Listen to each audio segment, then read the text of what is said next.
잠시 기도합니다.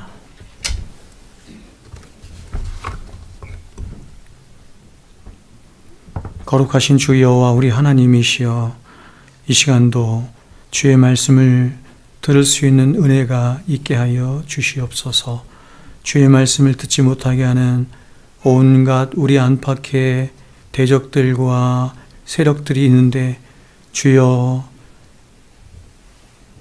우리를 불쌍히 여기시고 우리의 심령을 새롭게 하사 주의 말씀을 들을 뿐만 아니라 그 말씀을 마음에 새기고 그 말씀을 따라 순종할 수 있는 믿음도 우리에게 허락하여 주시옵소서. 어두운 세상 속에 우리가 붙잡아야 할 것은 오직 하나님 말씀밖에 없는 줄로 믿사옵나이다. 예수님의 이름으로 기도하옵나이다. 아멘. 네. 새끼 나귀를 타신 겸손하신 왕이라는 제목으로 하나님 말씀 증거하도록 하겠습니다. 오늘은 우리 주님이 예루살렘에 입성하신 종려 주일입니다. 예루살렘에 입성하셨다라고 하는 것은 우리가 생각하듯이 보통 생각하듯이 예수님께서 어떤 굉장히 큰 환영을 받으시고 영광을 받으시기 위해서 예루살렘에 입성하신 것이 아니라 오히려 이제 마지막 죽음의 길로 이렇게 접어드신 그 첫날이 바로 이 종려 주일입니다. 오늘은 이 예수님의 예루살렘에 입성이 갖는 의미와 또한 그 교훈이 어떤 것인지 함께 말씀을 나누도록 하겠습니다. 자, 우리가 여러분 함께 살펴보고 있는 요한복음은, 예전에 제가 요한복음을 좀 강의하다 말았는데 그때 제가 말씀을 드린 것처럼 요한복음은 전체가 두 권의 책으로 되어 있습니다. 요한복음은 1장부터 21장까지 있지만 전체가 두 권의 책으로 되어 있는데, 한 권의 책을 표적의 책이라고 불러요. 세메이온 이렇게 해서 표적의 책이라고 불리는데, 1장부터 12장까지의 말씀으로 예수님이 일으키신 7가지의 표적에 대한 책입니다.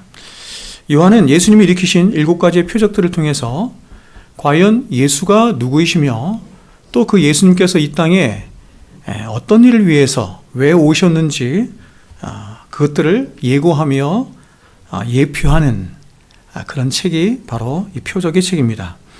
그리고 이제 요한은 그렇게 예수 그리스도에 대해서 예고한 표적의 책대로 이제 예수님께서 실제적으로 사신 이야기를 하는 거야. 즉 예수님께서 걸어가신 고난의 이야기이자 십자가의 이야기를 하는데, 그 이야기가 바로 이 요한복음의 두 번째 책이라 불리는 고난의 책으로 12장 중반부터 20장까지의 이 고난의 책이 해당이 됩니다. 오늘 우리가 함께 읽은 예수님의 예루살렘 입성 이야기는 바로 이 두 번째 책의 이 시작과 같은 이야기다, 이렇게 말씀을 드릴 수 있습니다. 여러분, 이제 예수님은 자신이 여러 표적들을 통해서 7가지 표적을 통해서 예고하신 대로 예수님은 이제 그 삶을 사실 것입니다. 고난의 길, 십자가의 길로 나아가실 것입니다. 그리고 그렇게 주님이 걸어가신 고난의 길은 이제 시간적으로는 일주일 동안 그 모든 것들이 이루어지게 될 것입니다. 그런데 여러분, 앞으로 펼쳐지게 될 이 일주일은 세상이 창조된 이후에 있게 된 모든 일들 중에 가장 위대한 일주일이자 가장 절대적이며 무엇과도 바꿀 수 없는, 대체할 수 없는 가장 절대적인 중요한 일주일이라고 말씀을 드릴 수 있습니다. 이 세상의 어떤 한 주도 이 마지막 한 주와 비교할 수 없고 이 마지막 한 주와 대체할 수 없습니다. 왜 그러냐면 그것은 이 일주일의 시간 동안 주님은 인류를 구속할 그 구속의 일을 이루시기 때문에 그렇습니다. 그러므로 만일 인류의 역사에 이 일주일이 없었다고 한다면 인류는 그야말로 영원한 어두움에 처하고 마는 것입니다. 이 일주일의 시간이 얼마나 중요한지 요한복음은 그 전체 내용의 거의 절반가량을 바로 이 일주일에 할애를 하고 있습니다. 제가 아까 말씀드린 것처럼 1장부터 요한복음이 21장까지 되어 있는데요. 1장은 이렇게 서론적인 말씀이고, 다음에 21장 마지막은 이제 결론에 해당하는 말씀이고, 본론이 이제 1장 중반부터 20장까지의 말씀인데, 표적의 책이 바로 12장까지죠. 12장까지고, 12장 중반부터 20장까지의 모든 말씀이 이런 고난의 책으로 되어 있습니다. 이것은 다른 복음서들도 마찬가지입니다. 마태복음 전체 분량의 5분의 1을 바로 이 예수님의 마지막 일주일에 해당하는 이 분량을 차지하고 있고, 마가복음은 5분의 3, 그리고 누가복음은 3분의 1을 예수님의 마지막 일주일에 할애를 하고 있습니다. 여러분, 성경에서 세상이 창조된 사건은 가장 중요한 사건 중에 하나일 것입니다. 그리고 그러한 세상의 창조도 일주일 동안 여러분 이루어졌습니다. 그런데 그렇게 중요한 세상의 창조에 대해서 성경은 놀랍게도 딱 2장만 할애를 하고 있다는 것입니다. 그러나 이에 반해서 예수 그리스도의 고난당하심과 죽으심과 부활하심에 대해서 말하는 예수 그리스도의 그분의 마지막 일주일에 대해서는 사복음서의 거의 절반가량을 할애할 만큼 성경 전체에서 가장 중요하고 가장 절대적인 분량을 차지하고 있는 것이 예수님의 33년간의 생애 중에서도 예수님이 마지막으로 사신 딱 일주일의 이야기입니다. 이러한 예수 그리스도의 지상에서의 마지막 한 주간의 이야기는 대략 이렇습니다.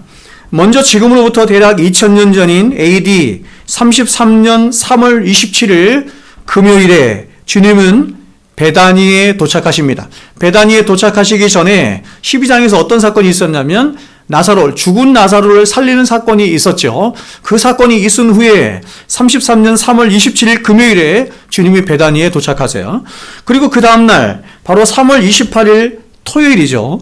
토요일에 주님은 이번에는 그렇게 다시 살게 된 나사로와 그의 누이들과 함께 시몬이 마련한 만찬에 참석을 하십니다.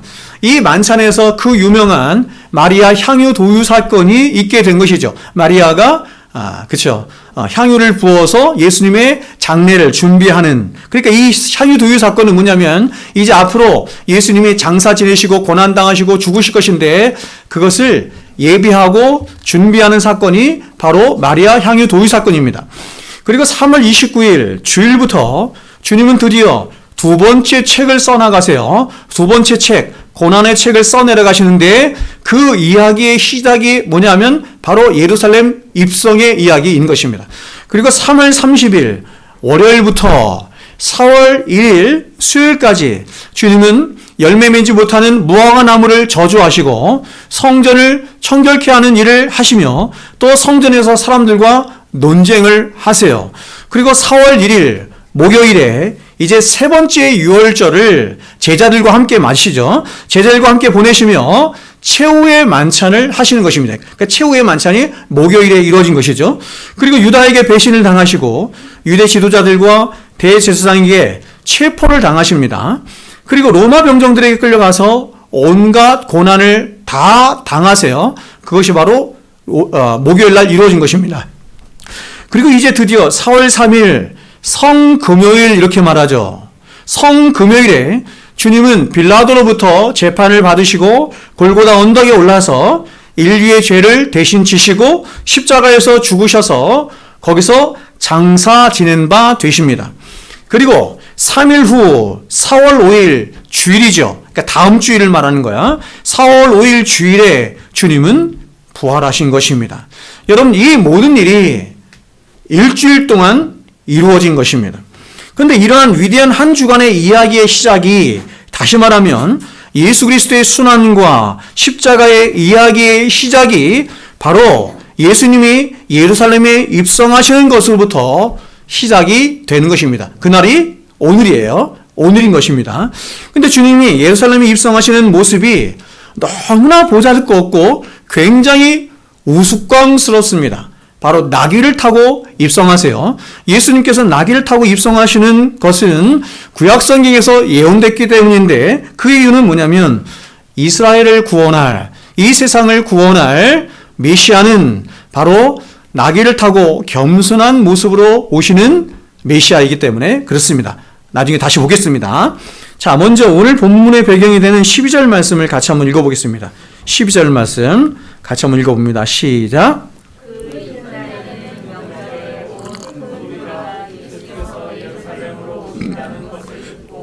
여러분, 여기서 먼저 그 이튿날 이렇게 말하는데, 이튿날은 마리아 향유도유 사건이 있은 다음 날, 즉 고난주간이 시작되는 일요일, 오늘을 말하는 거야. 오늘을 말하는 것입니다. 주님은 고난주간이 시작되는 일요일에 예루살렘에 입성을 하신 것입니다.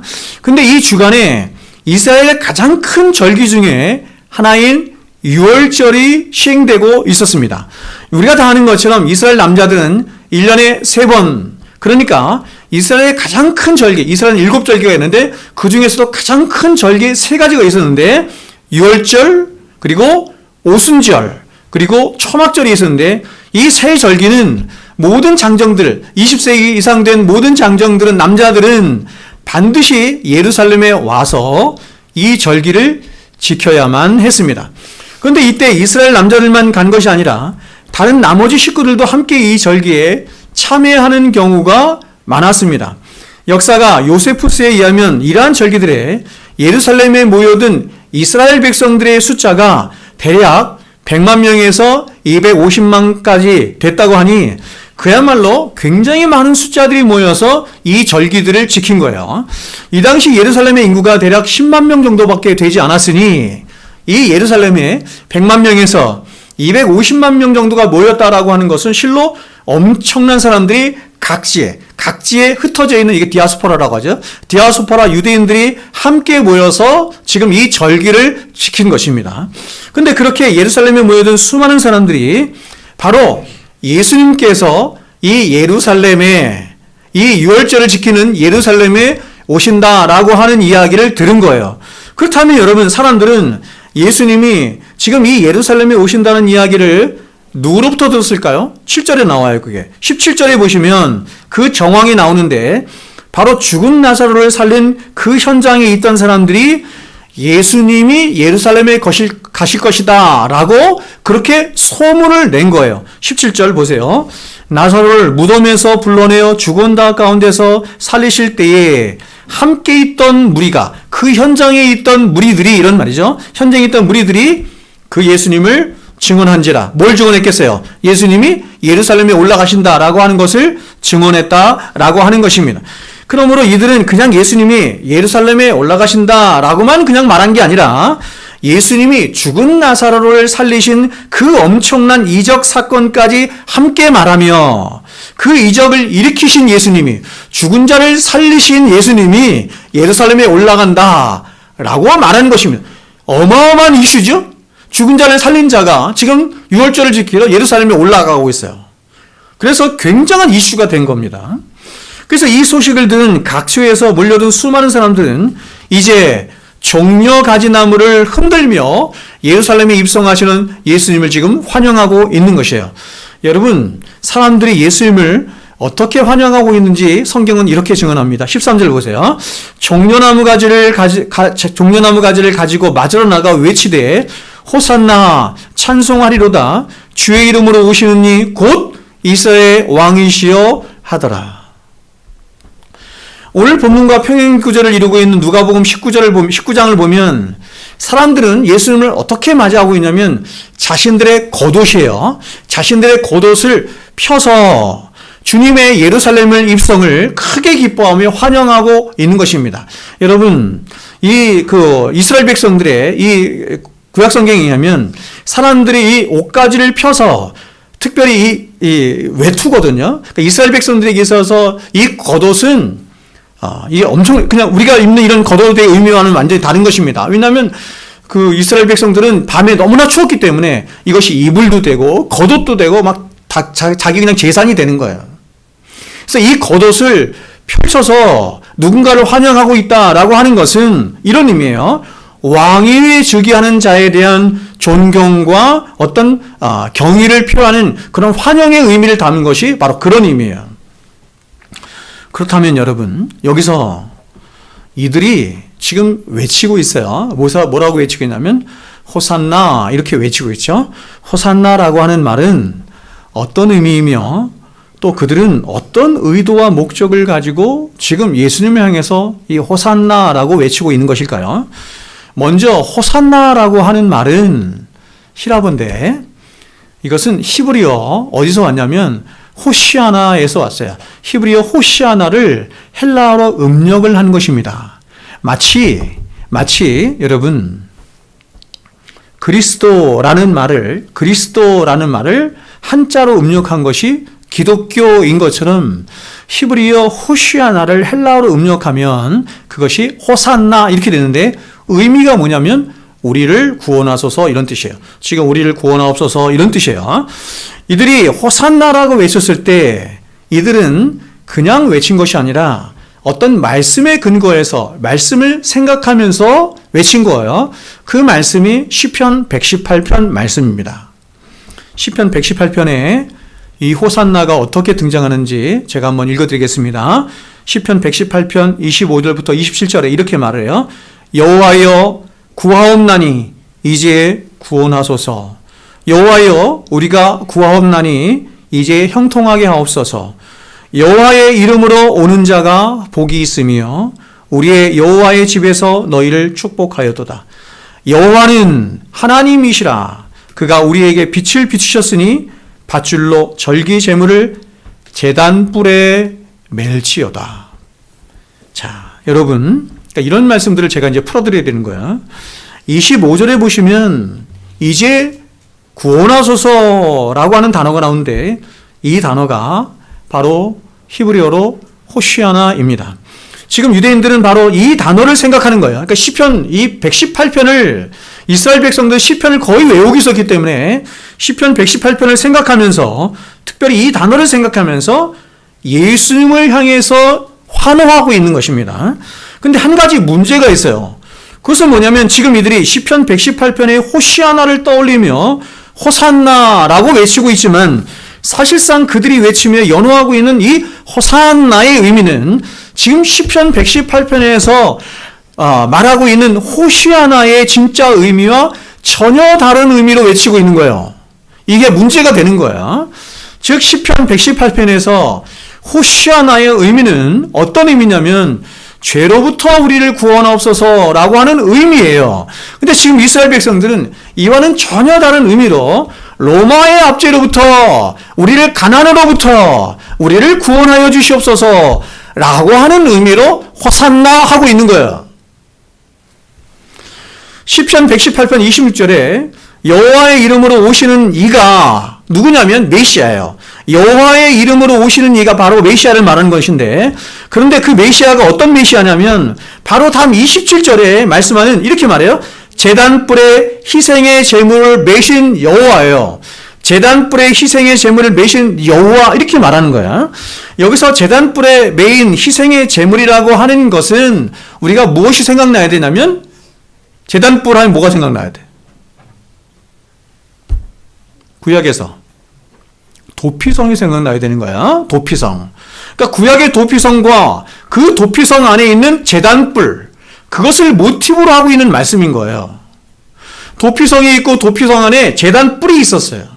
그래서 우발적인 살인을 저지르는 사람이 자기가 살 수 있는 방법이 뭐냐면 도피성으로 피하는 거예요. 도피성으로 피해서 뭘 붙잡는 거냐면 그 제단뿔을 붙잡을 때 아무도 그를 해할 수가 없는 거예요. 그러니까 이걸 모티브로 하고 있는 것입니다. 이렇듯이 죄인된 인간이 하나님 앞에 살 수 있는 유일한 길은 죄를 범한 인간이 죄인된 인간이 하나님 앞에 살 수 있는 유일한 길은 바로 하나님이 보내신 메시아를 오롯이 붙들고 의지하는 것밖에 없다라고 하는 것을 하나님 우리를 구원하옵소서 하는 호시아나로 외친 것입니다. 여기까지 이해하셨죠? 그런데 지금 유대인들은 이런 의미에서 지금 시편 118편이 의미하는 그런 호시아나를 외치고 있는 것이 아니에요. 오히려 이들이 외친 호산나의 외침은 바로 정치적인 메시아를 향한 외침으로 로마의 압제와 가난과 질병으로부터 자신들을 구원해 달라는 외침이었던 것입니다. 왜 그럴 거예요, 여러분? 목사님 어떻게 그렇게 단정지어 말씀하세요? 그것은 이렇습니다. 우리가 잘 알고 있는 것처럼 이스라엘 백성들은 잘못된 선민사상을 가지고 있었는데 그것은 그들이 구원을 혈통적인 의미로 이해하고 있었던 것입니다. 그러니까 아브라함의 혈통에서 나온 자들만 구원을 받는다라고 생각을 한 거예요. 그래서 이들은 혈통적으로 아브라함의 혈통을 가진 자들만 구원받은 하나님의 혈통이라고 믿은 거예요. 그러므로 이들이 보세요. 우리를 구원하소서라고 하는 것은 이미 자신들 혈통적으로 아브라함의 자손이기 때문에 이미 구원받은 자들인데 구원은 따놓은 당상인데 왜 그 구원을 또 하나님 앞에 요청을 하겠어요? 이해하시겠죠?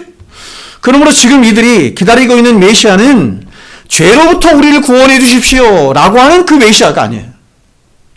시편 118편에서 말하고 있는 그 메시아도 아니고 이들이 구원해달라고 요청하는 그 구원 또한 시편에 말하는 그 구원도 아니에요. 제가 여러분에게 여러 번 말씀드린 것처럼 똑같아요. 예수님께서 이 땅에 오실 때 천사를 통해서 하나님이 이름을 예수라 하라 이렇게 말했죠? 천사를 통해서 이름을 예수라 하라. 이유가 뭐예요, 여러분? 예수라는 말이 구원자라는 의미거든요. 근데 그 구원자가 어떤 구원자냐면 분명하게 말씀하셨어요. 이는 자기 백성을 저희 죄에서 구원할 자라. 자기 백성을 구원하기 위해서 오셨어요. 자기 백성을 무엇으로부터? 정치적인 거 아니에요. 로마의 압제 아니에요. 가난으로부터 아니에요. 죄로부터 구원하는 메시아를 하나님이 주셨는데 그분이 누구예요? 예수님이에요. 그러나 여러분 이스라엘 백성들도 이런 메시아를 기다렸단 말이에요. 제가 나중에 다시 말씀드리겠지만 이런 메시아를 기다렸어요. 자신들을 구원할 메시아를 기다렸는데 그래서 그 이름을 뭐라고 줬냐면 예수라고 지었어요. 자기 아들들의 이름을 예수 이렇게 지은 거예요. 우리가 흔히 영희, 철수 이렇게 말하는 것처럼 그러니까 예수라는 이름은 굉장히 흔한 이름이었던 거예요. 그러니까 여러분 이스라엘 백성들이 하나님을 향해서 기대하고 있는 메시아와 예수와 하나님이 이스라엘 백성에게 보내주신 예수는 다른 거예요. 이스라엘 백성들이 호산나 하며 기다리고 있는 메시아와 시편 118편에서 호시아나 하면서 성경을 통해서 약속하고 있는 메시아가 다른 거예요. 지금 이들이 기다리고 있는 메시아는 정치적인 메시아입니다. 정치적인 메시아일 뿐만 아니라 또한 이들이 요청하고 있는 구원에 대한 요청 또한 바로 죄로부터 구원하는 것이 아니라 로마의 압제로부터 그리고 가난과 질병으로부터 자신들을 구원해 달라는 그런 정치적이고 경제적인 해방과 구원에 대한 요청이었던 것입니다. 여러분, 이스라엘 백성들만 그랬을 것 같습니까? 인간의 모든 역사는 이런 구원자를 기다리고 이런 구원자를 요청하고 이런 구원자를 대망하는 역사예요.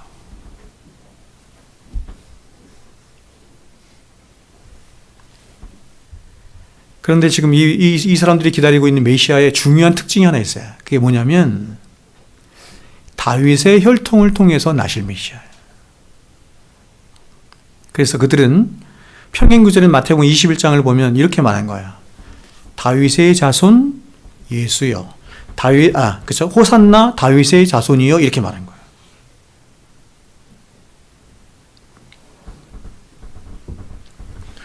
그래서 우리가 마태복음 1장을 보면 1장 1절에서 마태가 예수에 대해서 이제 얘기를 하려고 그래요. 마태복음 전체를 통해서 예수에 대해서 얘기를 하려고 그래요. 근데 그 예수가 누구냐면 너희들이 그토록 기다리고 대망한 아브라함과 다윗의 자손으로부터 오실 예수다 이렇게 말하는 거예요. 그래서 마태복음 1장 1절이 이렇게 시작되죠. 아브라함과 다윗의 자손 예수 그리스도의 세계라 이렇게 말하는 것입니다. 자, 그런데 여러분 지금 이들이 보세요. 예수님을 환영하고 있는데 어떻게 환영하고 있냐면 종려나무 가지를 들고 예수님을 환영하고 있습니다. 그냥 환영하고 있는 것이 아니라 종려나무 가지를 들고 예수님을 환영하고 있어요. 근데 우리가 구약의 절기를 보면 종려나무 가지는 유월절이 아닌 어떤 때요? 초막절이에요. 종려나무 가지를 드는 절기가 딱 하나 있는데 그게 어느 절기냐면 초막절에 그렇게 하는 거예요. 지금 6월절 절기잖아요. 그렇죠? 지금 6월절이에요. 6월절인데 6월절에 들고 있는 것이에요. 그러면 여러분 왜 이들은 초막절이 아닌 6월절에, 그것도 아직 6월절에 이르지도 않은 때에 종려나무 가지를 흔들며 예수님을 환영하고 있는 것일까요?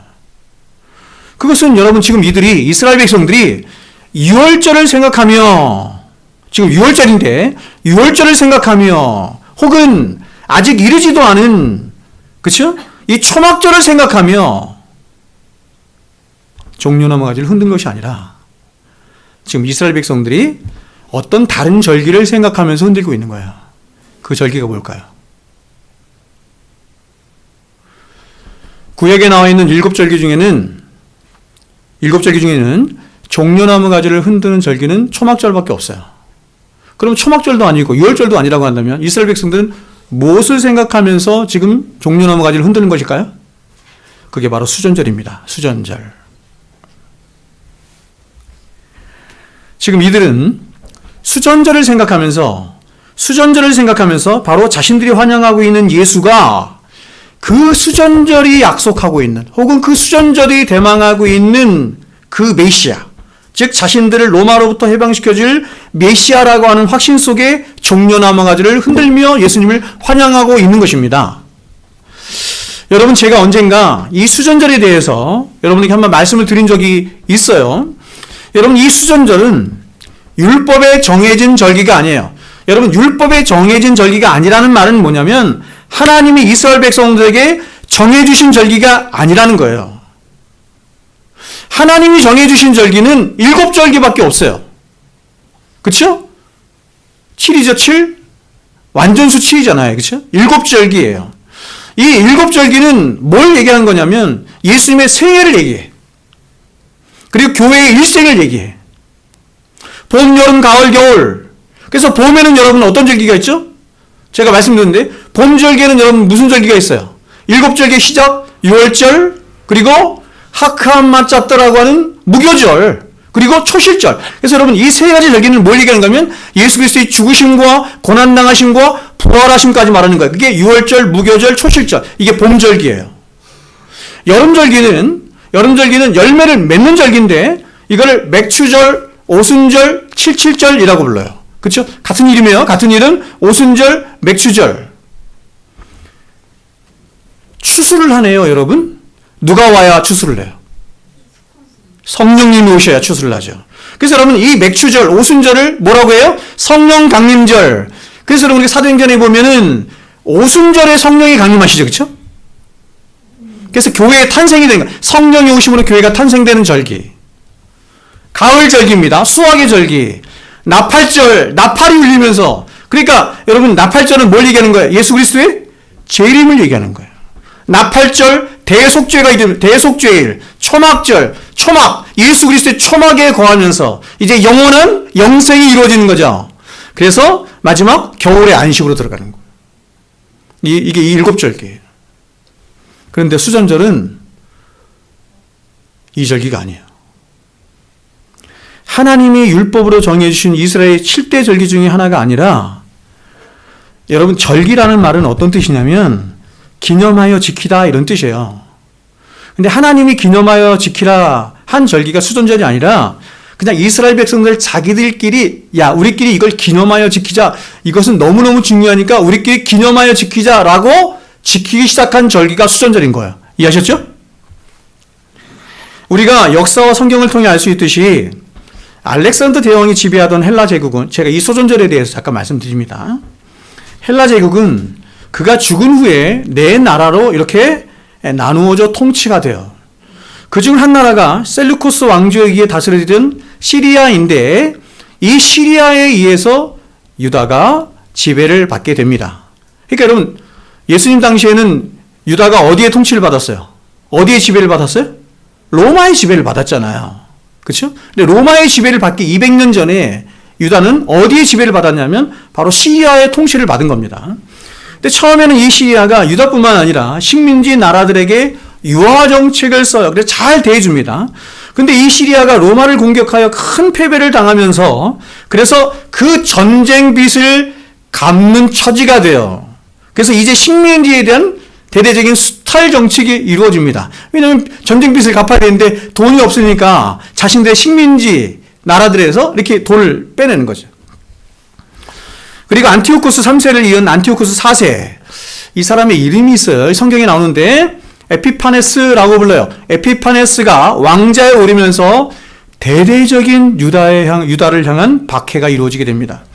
이 에피파네스 왕은 성경에도 나오는 인물로 다니엘서 8장 23절에 보면 이렇게 말하죠. 한 왕이 일어나서 유대인들을 파괴하고 멸할 것이다. 이렇게 말하거든요. 이 왕이 누구냐면 에피파네스 왕이에요. 시리아의 왕이에요.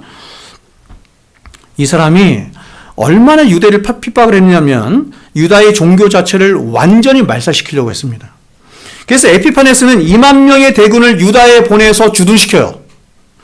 유다 사람들이 생명처럼 여기는 안식일, 할례, 제사를 폐지하도록 하고 구약 성경을 금서로 지정하고 절기도 지키지 못하도록 해요. 게다가 성전의 가장 거룩한 지성소에 뭘 갖다 놓냐면 제우스 신상을 갖다 놓고 제우스에게 제사를 지내도록 하고 그 제사의 제물은 율법이 가장 부정하게 여기는 뭘 드리도록 해요? 돼지를 드리도록 해요. 우리 지난 시간에 돼지 배웠죠? 탕자가 세상에 나가서 어디? 돼지를 치는 목불이 있잖아요. 성경이 일부러 말하는 거예요. 돼지. 그렇죠? 돼지도 마음껏 먹는 그 쥐엄열배도 못 먹는 그런 비참한 것을 이렇게 한다는 걸 말하는 것입니다. 그리고 그 돼지고기를 강제로 먹게 시켜요. 그런데 이런 엄청난 박해 속에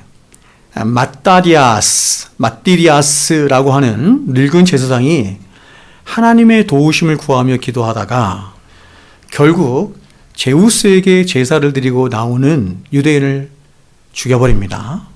그리고 그를 말리는 바로 시리아 군사를 다시 죽여버려요.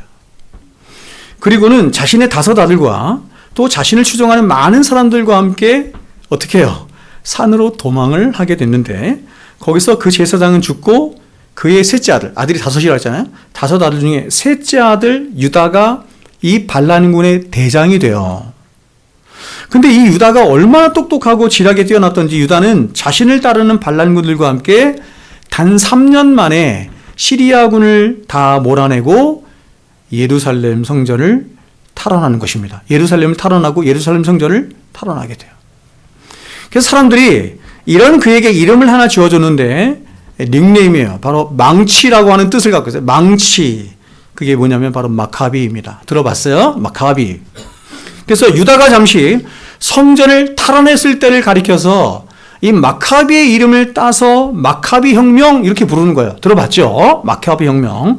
그래서 이렇게 유다 마카비에 의해서 성전이 정화되고 하나님께 제사를 드린 때를 기념하여서 얼마나 영광스럽잖아요. 그래서 유다 백성들이 절기를 지키기 시작했는데 그 절기가 바로 하누카라고 불리는 수전절인 것입니다.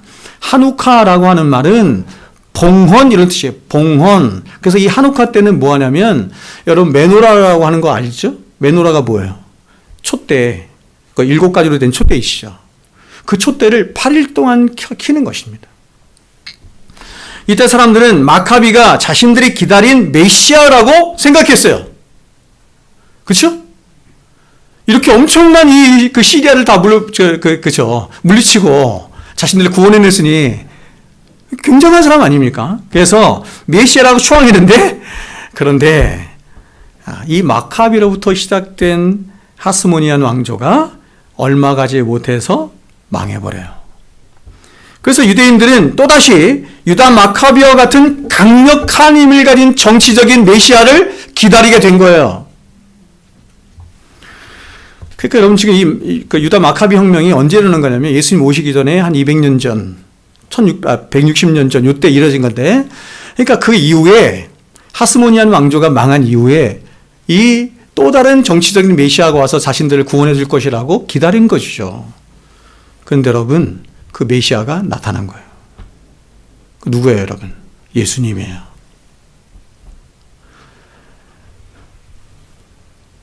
유다 마카비와 비교도 할 수 없는 엄청난 정치적인 힘과 능력을 가진 메시아가 나타난 거예요. 그가 바로 예수님이에요. 왜요? 그들이 눈으로 봤죠. 사람들이 그런 예수님을 정치적인 메시아로 생각한 이유는 너무나 당연한데, 왜냐하면 예수님이 오병이의 기적을 일으키시고 병든 자를 고치시고 풍랑이는 바다를 잠잠케도 하시고 무엇보다 죽은 자를 살리셨잖아요. 그렇지 않습니까? 만약에 오늘 제가 죽은 자를 살렸어, 병든 자를 고치고 죽은 자를 살렸어, 아마 전국에서 우리 교회를 다 몰려들 거예요, 아마. 그렇지 않겠습니까? 그러니까 이런 일이 있는 거예요. 그래서 그들은 드디어 자신들이 기다리고 고대하던 그런 메시아를 하나님이 보내주셨다, 이렇게 확신을 한 것입니다. 그런데 그 와중에 바리새인과 대제사장과 같은 종교 지도자들은 예수님을 신성모독하는 자이자 자신들의 기득권을 침해하는 자라고 생각해서 호시탐탐 노리며 예수님을 죽이고자 모의를 한 것입니다. 그러니까 이렇습니다. 대부분의 유대인들은 많은 이적을 일으키시는 예수님이 자신들의 정치적인 목적을 이루어질 메시아라고 생각하며 환영하고 기뻐했어요. 일단은.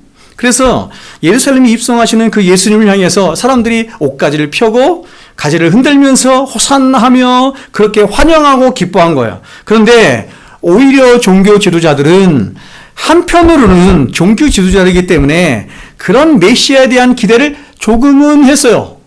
마태복음 1장에 보면 이게 잘 나오는데 조금은 했어요. 그런데 다른 한편으로는 자신들을 향해서 독사의 새끼들아 라고 하며 대중들의 인기를 한 몸에 받고 있는 그 예수가 자신들의 기득권을 다 가져갈 것을 염려해서 결국 모의해서 예수님을 죽이고자 한 것입니다. 좀 의견이 다르죠? 그런데 이런 두 부류의 사람들이 곧 한편이 돼요. 여러분, 성경에 보면 원수로 지냈던 사람들이 한편이 되는 때가 있어요. 그 원수로 지냈던 사람들을 누구라고 하냐면 누구죠? 예수님 시대에 원수로 있던, 기득권을 가지고 싸웠던, 아니죠.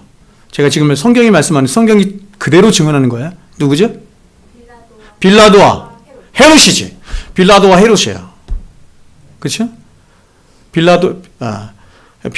빌라도는 거기를 다스리는 총독이었고 헤롯은 분봉왕이었기 때문에 기싸움을 하면서 막 싸운 거야. 그래서 원수지간이었어요. 근데 성경이 이렇게 말합니다. 예수님을 죽이고자 할 때 그들은 친구가 되었더라. 지금도 이들이 친구가 되는 거예요.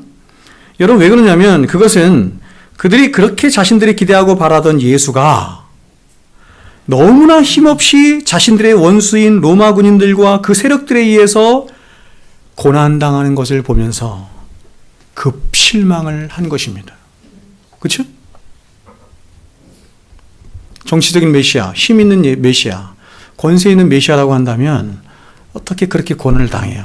채찍을 맞고 침뱉음을 당하고 어떻게 그런 일을 당할 수가 있어요?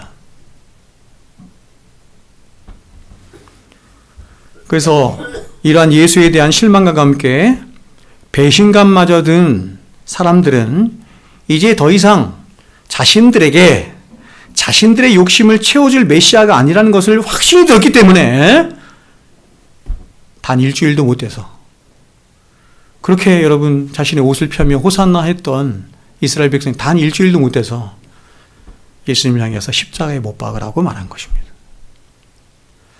그리고 이들은 이렇게 예수가 십자가에 죽어가는 것을 보면서 더욱더 예수가 자신들이 기다린 메시아가 아니라고 하는 것을 확신하게 되었어요. 이유가 뭐예요? 어떤 것을 딱 보면서 저 예수는 절대로 우리의 메시아일 리가 없구나라고 확신을 하게 됐어요. 이유가 뭐죠? 율법 때문이에요. 율법. 신명기 21장 23절에 이런 말씀이 있거든요. 나무에 달린 자마다 하나님께 저주를 받은 자다. 나무에 달린 자는 하나님께 저주를 받은 자거든요. 근데 예수가 십자가에 못 박혀 죽였네요. 그러니까 우리 메시아일 리가 없는 거죠. 저자는 하나님께 저주를 받아서 자기 죄 때문에 죽은 게 만천하에 드러난 거예요. 여러분,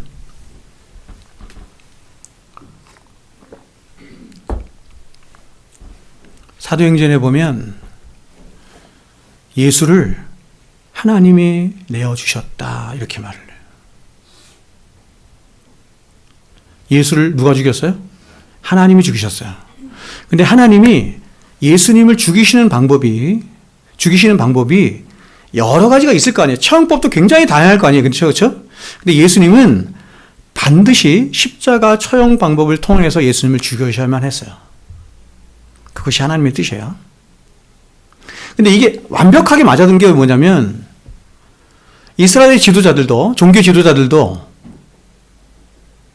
바리새인들도 예수님을 죽이려고 모의를 했는데 예수님을 어떻게 죽일까? 가다가 칼로 찔러 죽일 수도 있고, 그렇죠? 다른 처형법에 의해서 죽일 수도 있고 한데 이들은 반드시 예수님은 십자가에 죽어야 한다고 생각했어요. 그런데 그 이유가 하나님이 예수님을 십자가에 죽이시려고 하는 이유와 종교 지도자들이 예수님을 십자가에 죽이려고 하는 이유가 딱 맞아들었지만 그 이유는 완전히 달라요. 여러분, 하나님이 예수님을 십자가에 못 박아 죽이려고 하는 이유가 뭐죠? 이유가 뭐예요, 여러분? 율법이 아니죠. 여러분, 뭐예요, 여러분? 여러분, 십자가형이라고 하는 것은 인간이 고안해내는 가장 강력하고 가장 비참하고 가장 무서운 죽음이에요. 하나님은 십자가 형벌을 통해서 인간의 죄가 얼마나 무서운 것이고 하나님의 진노가 얼마나 사람들에게 크게 쏟아부어질 것인지, 그리고 그런 죄를 지은 인간을 구원하시는 하나님의 사랑이 어떤 것인지를 가장 비참한 십자가 형벌을 통해서 하나님이 보여주시고 싶으셨던 거예요. 그러나 여러분, 그 종교주도자들이 예수님을 십자가에 못 박으려고 하는 이유는 완전히 다릅니다. 여러분, 그 이유는 뭘까요? 그것은 율법 때문이에요. 그러니까 여러분, 예수님이 어떻게 죽어야만 예수님은 실패한, 여러분, 뭡니까? 이게, 뭐죠? 혁명가, 그쵸? 실패한 혁명가가 될 수 있는 것입니까? 율법에 의해서 증거가 되면.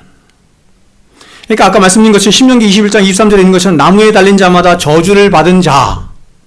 그래서 예수님이 나무에 십자가에 못 박혀 죽어야만 온 세상이, 그 특별히 유대인들이 예수님은 하나님의 형벌을 받은 자구나 라고 하는 것이 확실시 각인되기 때문이에요. 그래서 그들은 반드시 예수님을 십자가에 못 박아 죽여야만 했던 것입니다. 그래서 그들은 십자가에 못 박혀 죽어가는 예수가 하나님께 저주를 받은 자라는 사실을, 이 확신을 더욱 크게 갖게 되면서 십자가에 못 박혀 죽으신 예수를 향해서 하나님의 저주를 받아 죽은 예수야, 네가 과연 무슨 메시아일 수가 있느냐? 만일 내가 그리스도이거든, 그리스도라는 말이 메시아에 똑같아요. 그리스도이거든 너 자신부터 구원할지어다, 이렇게 조롱을 한 것입니다. 그러므로 여러분, 우리는 여기서 아주 중요한 교훈을 하나 갖게 되는데, 그것은 오늘날에도 이러한 유대인들처럼 기독교 신앙을 오해하는 사람들이 많이 있다라는 것입니다. 즉, 오늘날 어떤 사람들은 잘못된 은혜의 교리와 잘못된 예정의 교리와 그리고 잘못된 번영신학에 빠져서 스스로에 대해서 생각하기를 자신들의 구원은 자신들이 입술로 고백한 그 신앙 고백 하나만으로 충분한 것이기 때문에 자신들의 구원은 이미 따놓은 당상인 것이고, 그러면 신앙생활은 왜 하나? 종교생활은 왜 하나? 기도하고 예배드리고 이런 그쵸? 종교적인 행동들은 왜 하나? 그것은 어떤 자신이 이 세상을 살아가면서 이루고 싶고 얻어내고 싶어하는 어떤 성공적이고 유익한 삶을 위한 종교적인 도구라고 생각하는 거예요. 아까 우리 이철수 집사님 기도했던 것처럼. 세상의 모든 종교는 다 그래요. 그거를 이렇게 말해요. 율법주의, 유대주의, 세속주의, 성공주의, 번영주의, 고지론이죠. 내 힘으로 내 힘으로는 내가 얻어내고 싶은 것을 못 얻어내. 그러니까 신적인 존재를 만드는 거예요. 그게 종교예요. 그러나 여러분, 이런 것은 절대로 기독교도 아니고 기독교가 추구하는 신앙도 아닙니다. 기독교는 예수라고 하는 한 인물의 모든 초점을 맞춘 거예요. 기독교는 예수라는 한 인물의 모든 초점을 맞은 종교로 그 예수가 나의 구주이심을 믿어요. 더 나아가서 나의 왕이심을 믿어요. 왕, 나의 주, 다르죠? 더 나아가서 그 예수님이 나의 유일한 모범이 되심을 또한 믿어요. 내가 평생의 삶을 통해서 추구하고 따라가고 닮아가야 할 나의 삶의 모범이, 인격의 모범이 누구냐? 예수다, 이렇게 믿어요. 예수는 이것을 위해서 오셨어요. 근데 그렇게 우리의 유일한 믿음의 주가 되시고 모범이 되신 예수가 과연 저와 여러분에게 보세요. 어떤 모범을 보이신지 보세요. 이게 기독교거든요. 이게 기독교라는 거예요. 이에 대해 사도가 이렇게 말을 해요. 이게 빌립보서 2장 5절부터 8절 말씀인데 보십시오. 너희 안에 이 마음을 품으라. 기쁠 때든지 슬플 때든지 잘 나갈 때든지 그렇지 않을 때든지 어떤 상황 어떤 형편이든지 성경이 우리들에게 말씀하는 거예요. 너희 안에 이 마음을 품으라. 곧 그리스도 예수의 마음이니 그는 근본 하나님의 본체시나 하나님과 동등됨을 취할 것으로 여기지 아니하시고 오히려 자기를 비워 종의 형체를 가지사 사람들과 같이 되셨고 사람의 모양으로 나타나사 자기를 낮추시고 죽기까지 복종하셨으니 곧 십자가에 죽으심이라. 이러므로 기독교는 여기서 끝나지 않죠? 기독교는 여기서 끝나지 않아요. 기독교는 십자가를 목표로 한 종교가 아니에요. 이러므로가 있어요. 하나님이 그를 지극히 높여 모든 이름 위에 뛰어난 이름을 주사 하늘에 있는 자들과 땅에 있는 자들과 땅 아래에 있는 자들로 모든 무릎을 예수의 이름에 꿇게 하시고 모든 입으로 예수 그리스도를 주라 시인하여 하나님 아버지께 영광을 돌리게 하셨느니라. 여러분, 지금 이 말씀은 우리가 흔히 그리스도 찬가라고 부르는 말씀으로 우리 믿음의 선진들이 시편을 다 외웠거든요. 이 시편처럼 늘 부르고 묵상하며 삶의 중심에 두었던 말씀이 바로 이 그리스도 찬가라고 불리는 빌립보서 말씀이에요. 다시 말해서 저와 여러분이 이 세상에서 어떤 삶을 살든지 어떤 형편에 처하든지 어떤 감정의 변화를 겪든지 늘 하나님 앞에 돌아가서 마치 고향처럼 돌아가야 할, 우리를 찾고 점검하며 우리들의 마음의 중심에 두어야 할 유일한 우리의 모범이 뭐냐? 바로 예수 그리스도의 마음이다. 그분께서 걸어가신 길이다. 이렇게 말합니다. 여러분의 인생길을 가다가 길을 잃으셨습니까? 그 길이 있어요. 어떤 길이에요? 예수님 걸어가신 길이에요. 여러분의 마음이 혼란스럽습니까? 어두워졌습니까? 여러분의 마음이 회복해야 할 마음이 어떤 거예요? 예수 그리스도의 마음이에요. 아멘이시죠?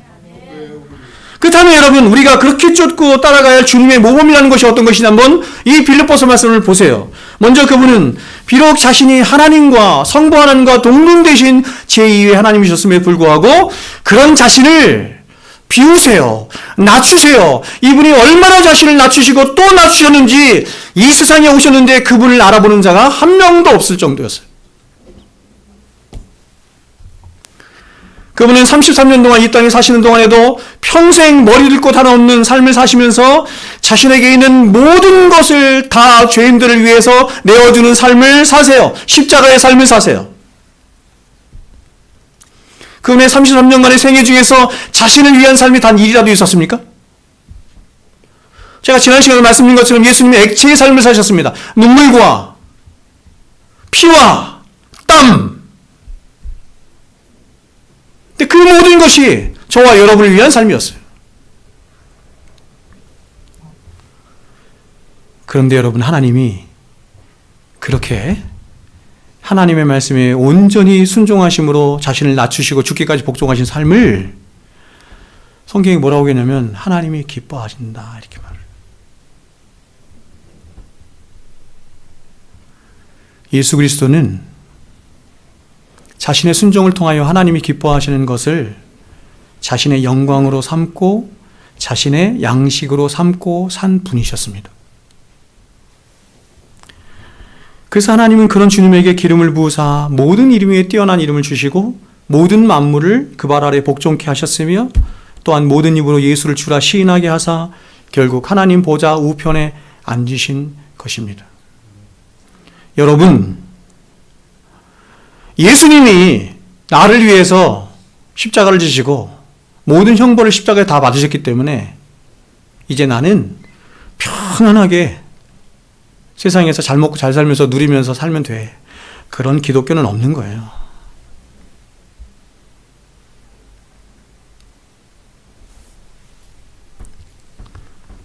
그러므로 여러분, 기독교 신앙이 가진 최고의 목적은 바로 저와 여러분도 우리의 유일한 모범이 되신 주님처럼 자신을 끊임없이 낮추고 비우도록 해서 하나님의 뜻에 순종하는 자로 지어져 가도록 하는 데 있는 것입니다.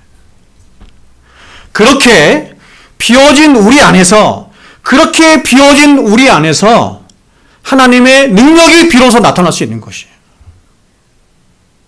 자신을 다 비우신 예수님 안에서 하나님의 구원의 능력이 나타났던 것처럼 다 비워지고 부인된 우리 안에서 하나님의 능력이 나타날 수 있는 것입니다. 그런데 여러분, 바로 이러한 하나님 나라의 삶의 원리죠. 하나님 나라의 삶의 원리가 하나의 모양으로 집약되어서 나타났는데 그게 바로 오늘 본문의 내용인 거예요.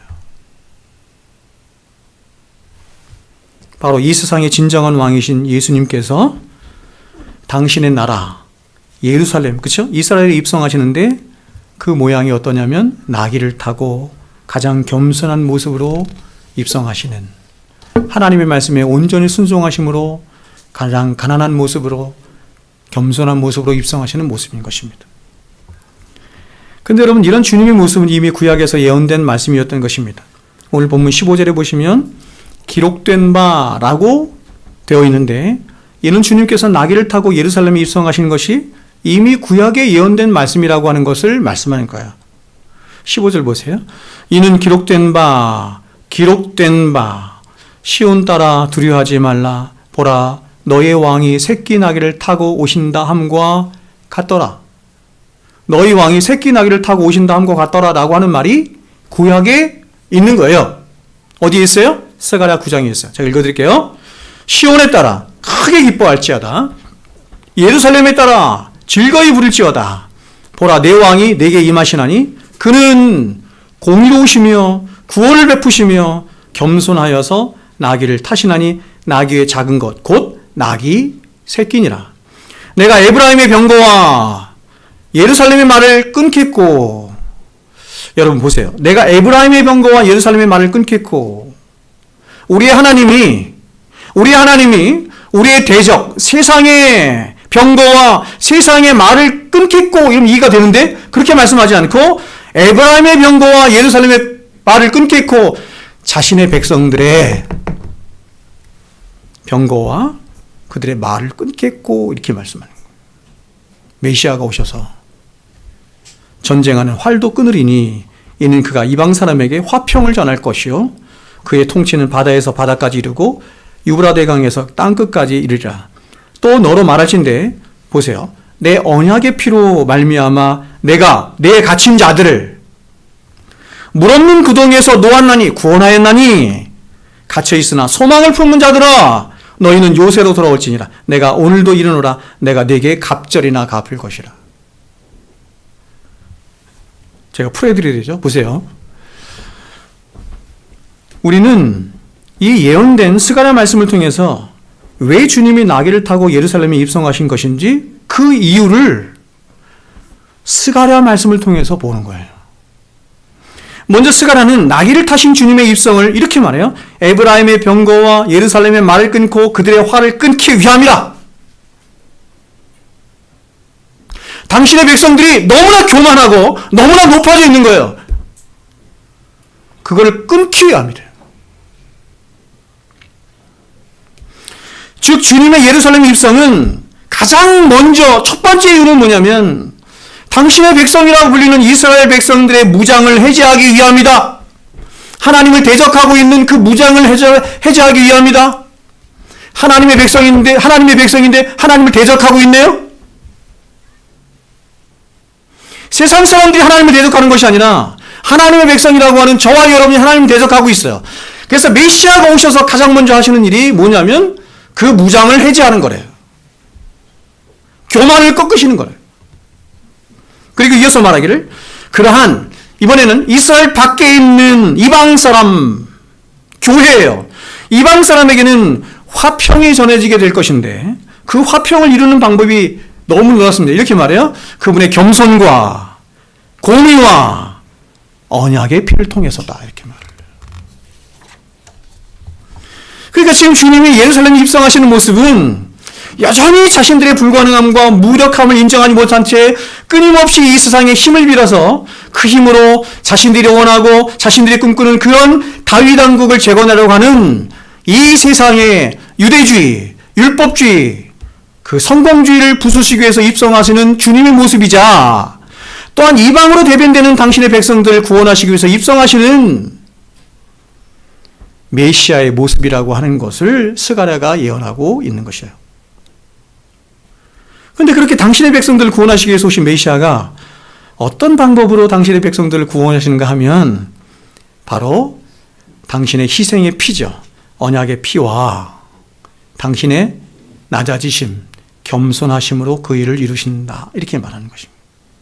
그래서 오늘 본문에 나오진 않지만 같은 평행구절인 마태복음을 보면 그는 이렇게 말해요. 그분은 겸손하여 낙이 곧 망에 매는 짐승의 새끼를 탔도다. 이렇게 말한 거예요. 여러분, 하나님의 일하심을 한번 보십시오. 이게 기독교죠. 제가 이러한 기독교 복음을 여러분에게 줄기차게 얼마나 오랫동안 설교하고 또 말하고 또 말하고 또 말할 수밖에 없는 것은 성경이 다 그 얘기하니까.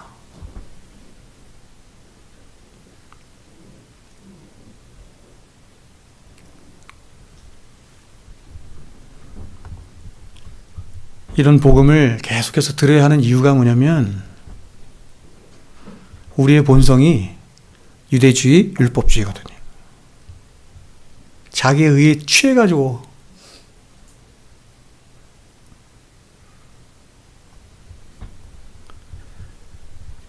하나님의 일하시는 한 보세요. 하나님은 당신 앞에 철저하게 순종하시는 그 순종하심과 약하심과 보세요. 겸손함이 있는 그런 우리 주님 안에서. 그래서 주님은 여러분 자기 스스로 생각대로 말씀하시거나 행동하신 적이 한 번도 없는 거예요. 완전히 비워진 예수님 안에서 하나님이 강함이 되셔서 능력이 되셔서 구원이 되셔서 일하신 거예요. 마찬가지로 하나님은 이와 똑같은 방식으로 저와 여러분 안에서도 당신의 일을 성취하여 가십니다. 그래서 이런 하나님의 일하심에 대해서 다윗은 이렇게 노래한 거예요. 시편 8편. 너무 유명한 말씀이죠. 여호와 우리 주여 주의 이름이 온 땅에 어찌 아름다운지 주의 영광이 하늘을 덮었나이다. 주의 대적으로 말미암아 어린아이들과 젖먹이들의 입으로 권능을 세우시며 이는 원수들과 보복자들을 잠잠하게 하려 하심이니이다. 여러분, 하나님이 원수들과 대적자들을 잠잠케 하시며 그들을 굴복케 하시는데 그 사용하시는 방법이 뭐냐면 너무 놀랐습니다. 어린아이들과 젖먹이들의 입에 있는 권능으로 말미암아입니다.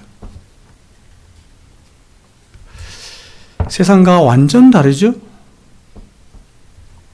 우리가 살아가는 일상은 힘을 숭배하는 세상입니다. 힘을 선이라고 생각해요.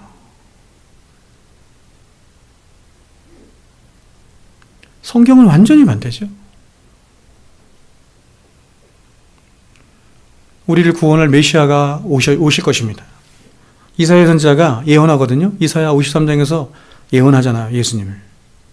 앞으로 700년이 있으면 메시아가 올 거예요. 그 메시아를 예언하고 있는데 그 메시아가 너무 기가 막혀.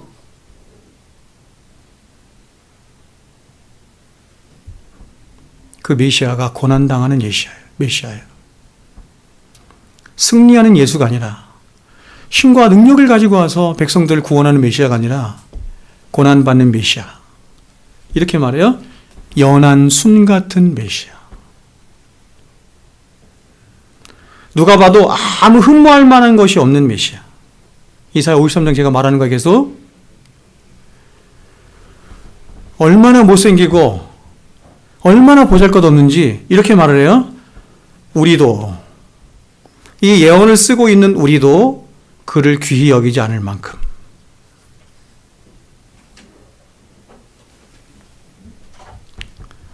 하나님은 우리가 생각하는 것처럼 당신의 대적들을 꺾으시기 위해서 하늘의 천사들이나 세상의 영웅들이나 혹은 강한 군대나 최첨단 무기를 동원한 것이 아닙니다.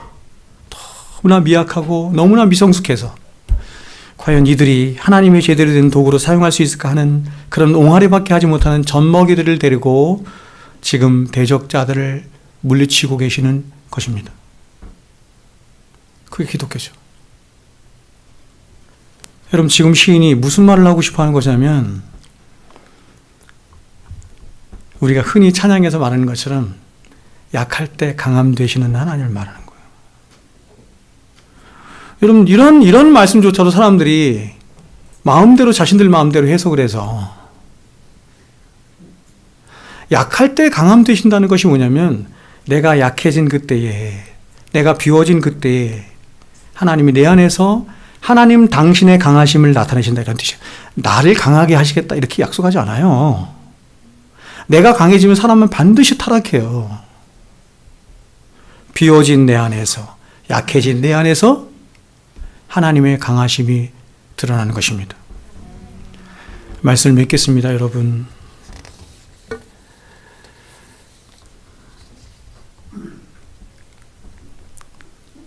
저는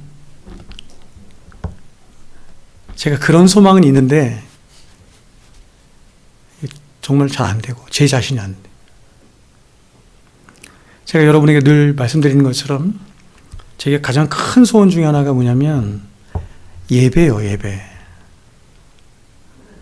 가장 영광스러운 예배 드리는 거예요. 가장 영광스러운 예배란 그냥 이 예배예요. 뭐냐면 정말 세상과 나는 간 것 없어지고 구속한 주만 보이시는 예배예요. 설교자도 안 보이고 나 자신도 안 보이고 내가 많은 문제들을 가지고 왔는데 그것도 안 보이네. 마치 압복강가에서 야곱이 하나님을 대면하였을 때의 그 모습. 하나님만 보이죠? 아무것도 안 보여요. 걱정, 근심이 많이 있어서 그것도 다 사라졌어. 더 나아가서 제가 꿈꾸는 교회는 하나님만 하나님 되시는 교회입니다. 하나님만 우리의 강함이 되시고 하나님만이 우리의 전부가 되시는 그런 교회이기를 바라는 것입니다. 너무 어려워요. 이게 너무 어려운 거예요. 이것이 에베소 4장 1절에서 말하는 성령께서 하나 되게 하신 교회인 거예요. 성령께서 하나 되게 하시는 교회의 모양은 이렇습니다. 사람이 주인 되거나 사람의 목소리가 커지는 그런 교회가 아니라 오늘 이 종려주의를 맞이해서 나귀를 타고 가장 겸손한 모습으로 우리의 왕이 되기 위해서 오신 예수님처럼 우리 또한 그런 우리의 왕이 되신 예수님을 본받아서 가장 겸손한 모습으로 서로를 섬김으로 우리 교회 안에, 우리의 가정 안에, 저와 여러분의 삶 안에 오직 하나님만 하나님 되시는, 하나님만 왕이 되시는 일이 있기를 주님의 이름으로 축원드립니다. 기도하겠습니다.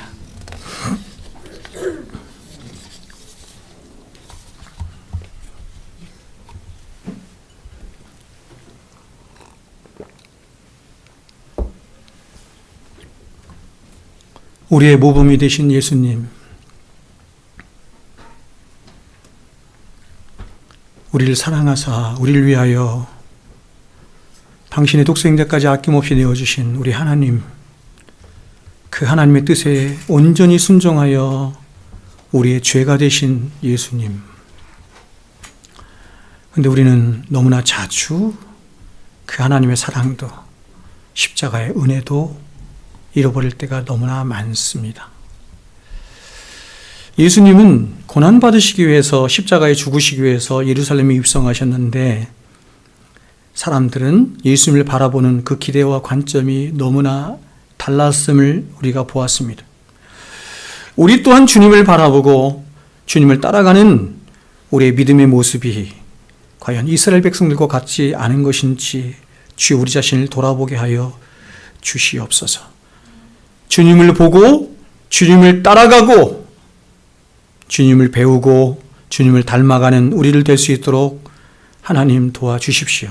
정말 안 되지만, 너무너무 안 되지만, 눈물겹도록 안 되지만 주여 은혜를 더하여 주셔서 아버지 하나님, 우리 교회가, 우리 가정들이, 우리 개인의 삶이 예수 그리스도로 충만한 우리 모두 되게 하여 주시옵소서. 이제는 우리 구주 예수 그리스도의 크신 은혜와 하나님 아버지의 만극하신 사랑하심과 성령님의 교통 충만하심의 역사가 이제로부터 영원토록 우리와 항상 함께 있을지어다. 아멘.